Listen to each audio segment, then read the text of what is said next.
Kacang jangan lupa kulitnya.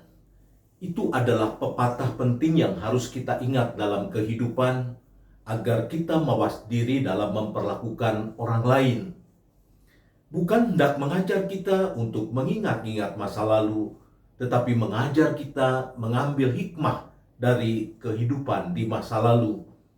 Kalau di masa lalu kita pernah disakiti sedemikian rupa dan Tuhan menolong kita untuk keluar dari rasa sakit yang dahsyat, maka sekarang janganlah kita pernah menyakiti orang lain.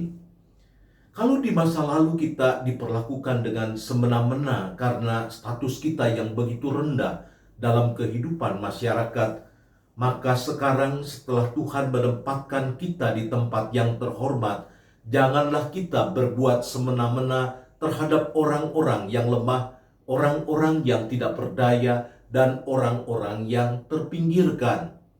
Justru kita mesti melanjutkan karya Tuhan yang membebaskan dalam kehidupan kita. Itu yang dikatakan oleh firman Tuhan ketika Allah menyampaikan ketetapannya tentang Sabat kepada orang-orang Israel dalam Ulangan pasal 5 ayat 12 hingga ayat yang ke-15. Tetaplah ingat dan kuduskan hari Sabat seperti yang diperintahkan kepadamu oleh Tuhan Allahmu.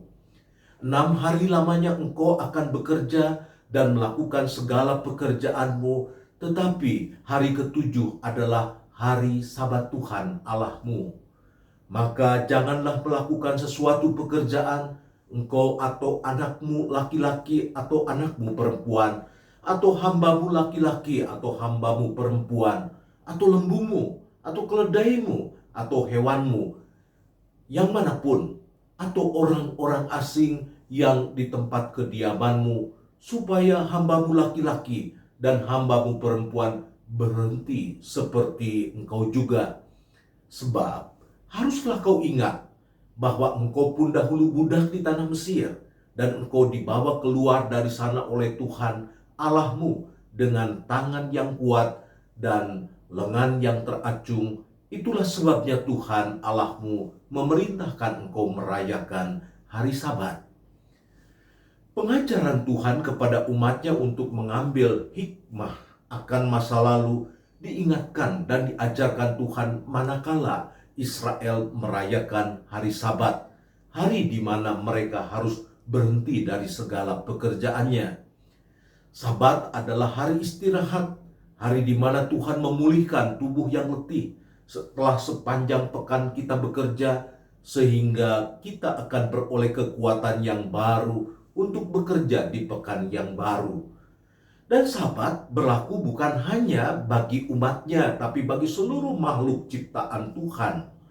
Jadi yang harus mengalami karya pemulihan tubuh yang letih bukan hanya kaum Israel saja, tetapi semua makhluk hidup yang Tuhan ciptakan, yang Tuhan percayakan berinteraksi dengan kehidupan umat Allah. Ulangan 5 ayat 15 mengatakan, sebab haruslah kau ingat bahwa engkau pun dahulu budak di tanah Mesir, dan engkau dibawa keluar dari sana oleh Tuhan.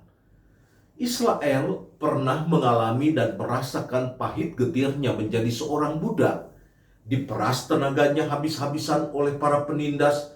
Maka sekarang ketika oleh karena anugerah Allah Israel dibebaskan dan dimerdekakan, Israel diajak untuk menghargai setiap para budak, setiap orang asing yang ada dalam kehidupan mereka, bahkan hewan-hewan yang Tuhan anugerahkan dalam hidup mereka, agar mereka dapat menikmati karya Allah yang memulihkan tubuh yang letih, tubuh yang mengalami kerusakan, sehingga setiap manusia dan setiap makhluk tanpa kecuali dapat mencerminkan kebaikan-kebaikan Allah. Spiritualitas Sabat hendaklah mewarnai seluruh kehidupan kita, sama seperti bangsa Israel yang pernah menjadi budak di tanah Mesir. Kita pun pernah menjadi bangsa yang terjajah hampir 350 tahun lamanya. Tanah air kita dikuras, tenaga kita diperas, dan kita serta anak cucu kita pada waktu itu tidak melihat masa depan dengan terang. semua dirundung kabut yang tebal. Apabila kita pernah mengalami kehidupan sebagai bangsa yang dijajah, ditindas, dan diperas, maka sekarang ketika Tuhan anugerahkan kemerdekaan bagi bangsa kita, yang mana sebentar kita akan merayakan ulang tahunnya yang ke-77 tahun, biarlah spiritualitas Sabat melekat dalam hati kita. Jangan pernah sekarang kita menjajah, mengeksploitasi, menindas, memeras orang lain. Ingatlah spiritualitas Sabat yang diajarkan Tuhan kepada umatnya Israel. Apa yang kita harapkan dari orang lain perbuat untuk kita, lakukanlah itu semua terlebih dahulu kepada orang lain.